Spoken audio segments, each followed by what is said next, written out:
It says here, the item you retrieve is a string, as you saved it with JSON stringify. To view it in its original form before saving, you need to use json.parse.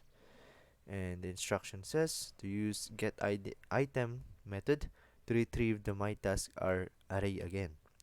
This time, wrap it inside the json.parse and assign it to a variable getTaskR object, and then log it to getTaskR object to the console. Okay, so I reckon we first make a constant and then the variable named getTaskR object to be assigned with it says here assign it to the variable. Where is it? It says this time wrap it inside the json.parse.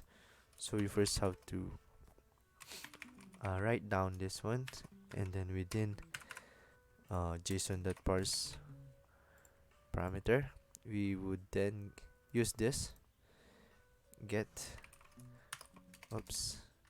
get item, and within that there should be a data. But first we have to call the local storage. We have to call this first, and all we have to do is to copy this one.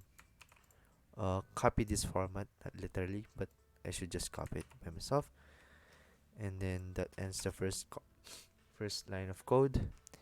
And then it says here to log it and log the getTaskR object. So we write here console.log and then pass that getTaskR, I think. Oops.